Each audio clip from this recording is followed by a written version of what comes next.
Okay. Well, we'll call this meeting to order. It's 11 minutes after 2 on the 7th of December, Pearl Harbor Day. This is the last plant and equipment meeting of the year, and we'll commence the meeting. I'll call to order, and do we have any public or committee comments before we go? Seeing none, I'll go to item number 3, award of contract. Renee, is that yours? I will do that. In your packet, there is a memo from Krieger and Stewart regarding this. We received 4 bids for the project on November 17th. As you can see, the low bidder was Canyon Springs Enterprises, doing business as RSH Construction Services, and their bid amount was $2,424,000. And the memo explains there were a couple of minor irregularities in their bid package. The first being the attesting of the signature on the bid bond, but that got corrected, and then they'd failed to include a statement of experience, one of their sub-bidders, but they've also provided that now. So with everything else being complete and all the requirements of the contract documents met, we are recommending awarding the contract to RSH Construction Services for $2,424,000. And just for information, that Krieger and Stewart has worked with this contractor before, so they're familiar with them. Okay. I assume that was a favorable experience. Yes. I assume so. Just like any other contractor, they're a little shady, right? Hey, They've got their quirks. got the phone. I need to talk to you. The present company included. Okay, what do you need from us, Renee? A motion or? Yeah, recommendation to the board to award the contract to RSH. I'll agree with that. Yeah, Yes. I'll agree with it as well.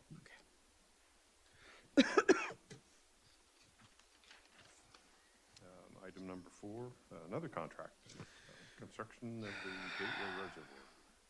Well, this is for four reservoirs. We have the Gateway, C-Zone, D-Zone, and College reservoirs. Excuse me.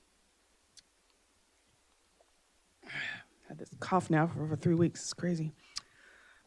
This bid was opened Tuesday, November 23rd. We did get 4 bids. And the low bidder was also Canyon Springs Enterprises, doing business as RSH Construction Services. You can see the breakdown of their bid there for the 4 tanks. The total was $5,604,000. And as before, they kind of had a minor correctable irregularity on the signature on the bid bond. And that was corrected.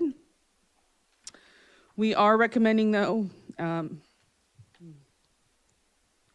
every time I talk. You got a cough drop. I don't know if that'll help, Chuck. I've tried everything. It's just crazy. Yeah, there you go.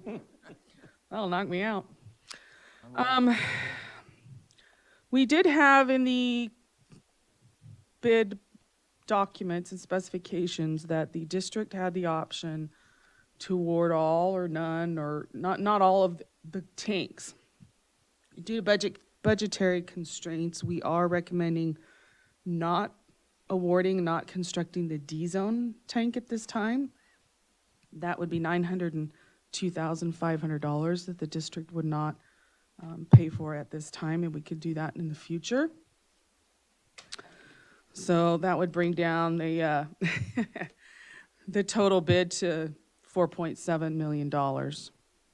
So that is what we're recommending. We're recommending awarding the contract, but for the Gateway, C-Zone, and College tanks only at this time.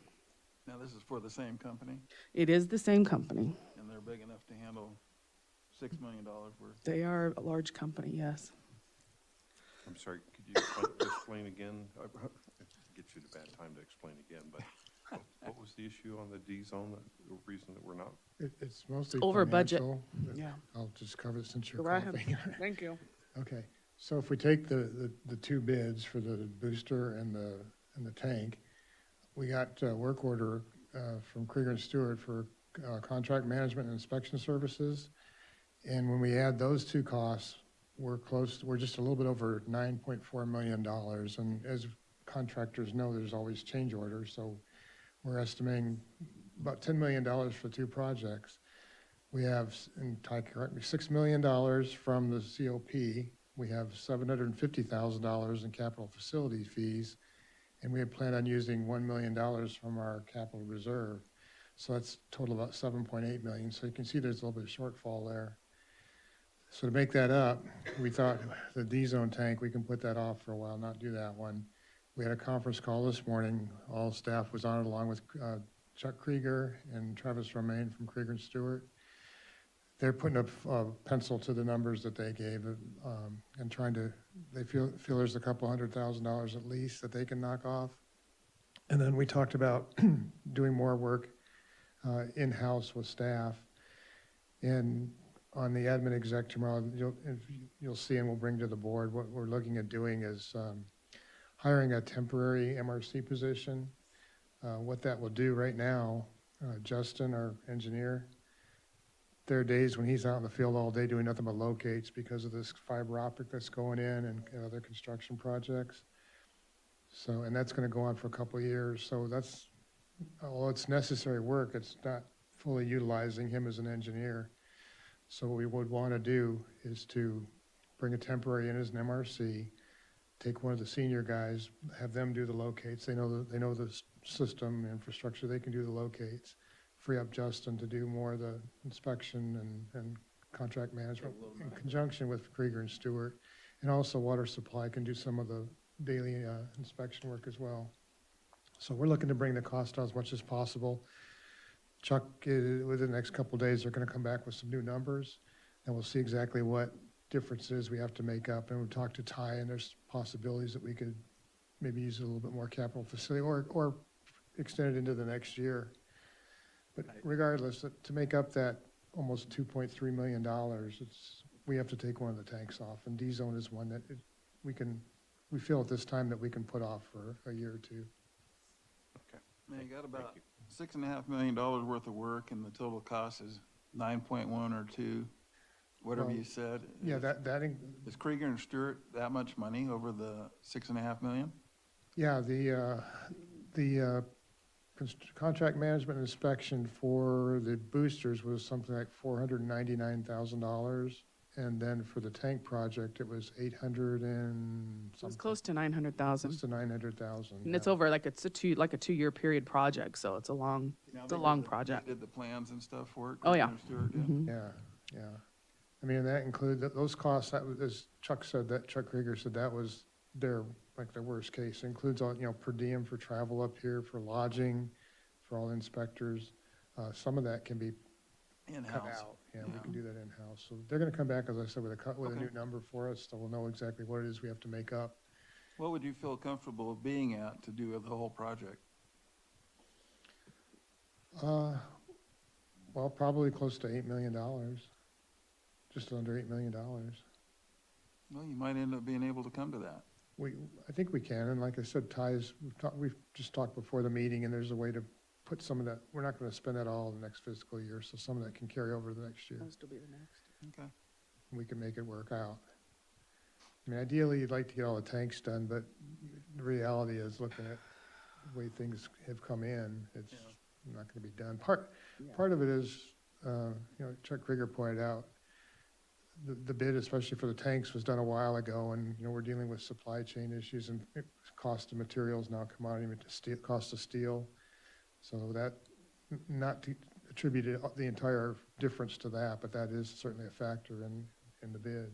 Well, you guys will be realizing that, C900 8-inch right now is like $44 a foot. That's I crazy. priced out, I have a bunch of it in stock, but Chucky needed some 3-inch gray, Schedule 40. $65 for a 10-foot link. Wow. I paid $225 for it, about 1,500 feet. But I gotta have it too, so it doesn't, I just didn't have to pay the inflated price now, so. But it's totally absurd. Yeah. Fire hydrants over $2,200 now, Mm. ridiculous. Yeah. So I understand. So for this particular contract, we're asking to award the 3 tanks, the Gateway, C-Zone, and College Tank. And that brings the cost to $4,701,500. So if you guys can look into them for you to make that recommendation to the board.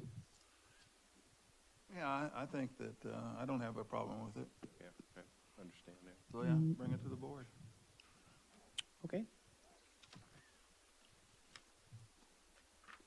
Okay, item number 5, the notorious well 33. When's that Yeah. coming off there, Renee? Well, Best Drilling and Pump is out right now, tripping in pipe and getting the temporary pump set up for Best with 2 S's to be here Thursday morning. And they're gonna do their gravel sand invasion survey and see if we can get some answers. So hopefully by the board meeting, we'll have some more information.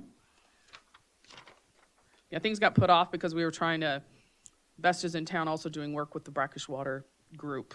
So we're kind of timing that all. They're finishing that up Wednesday, and then they'll be over here Thursday to do our work. Awesome.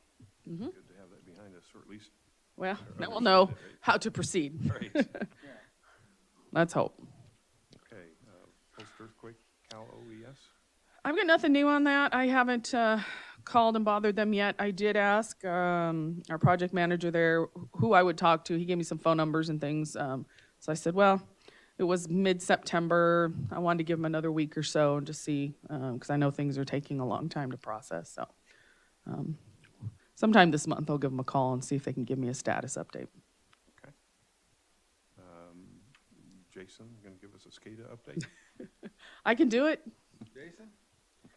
Yeah, I do. Well, he looks a lot like Ty. It does. He emailed it to us earlier today. So Renee? Like Renee. currently, ATSI is working to establish the protocols to provide backups of the historian and database information to provide to our GIS system.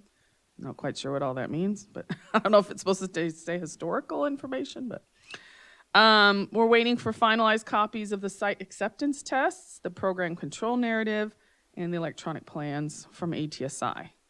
And also finalizing what software we need, that what the licensing is, and final training and stuff. So hopefully by next month, be able to get that wrapped up and sent to the board, I would think, for final approval, acceptance. Okay. Arsenic treatment? Arsenic facilities are now offline for the winter. The district is continuing to reach out to PureFlow for pricing for the under drains and for reinstallation of the media, although we may be putting that off due to budget constraints and needing the money for other projects right now. But nevertheless, we still want to get that price so that we can budget it for the future.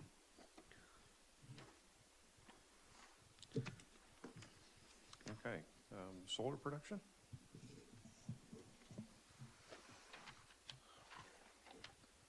Looks like for the month of November, we had a guaranteed savings of 35,848.79 but we came in at 33,815.22, so a little 2,000 below our guaranteed number.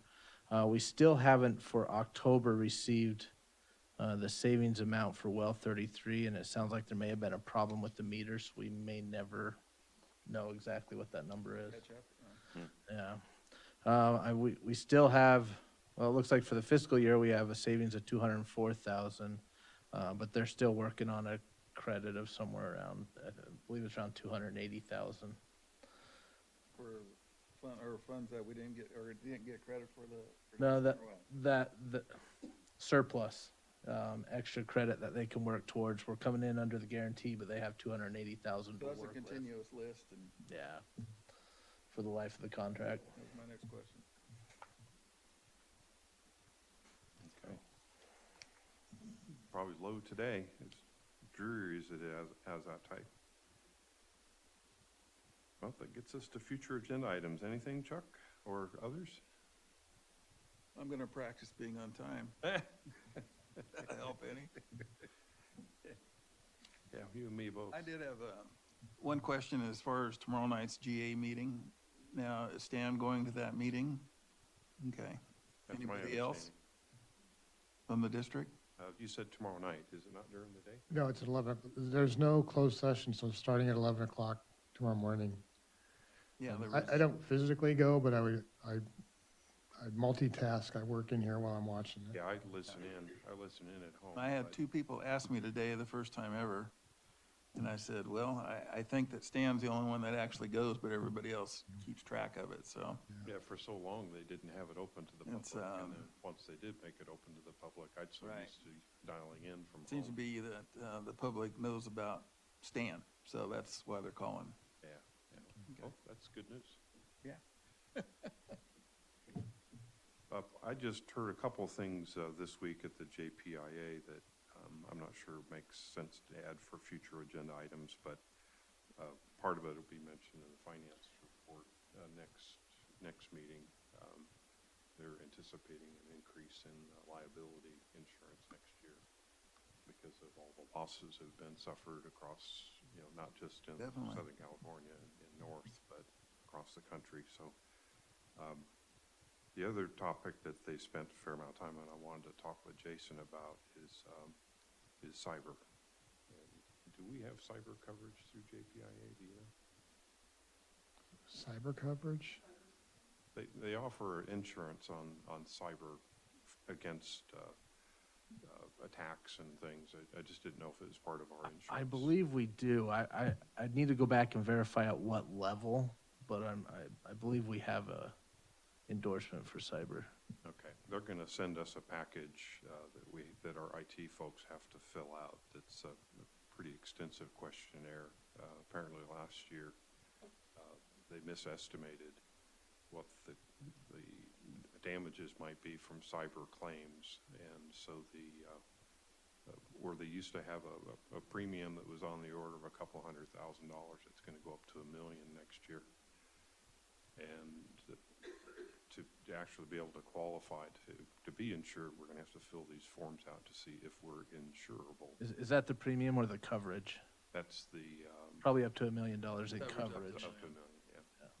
So, but they're anticipating that the costs are going to go up, and those that will be allowed to get the insurance are going to have to meet a certain standard.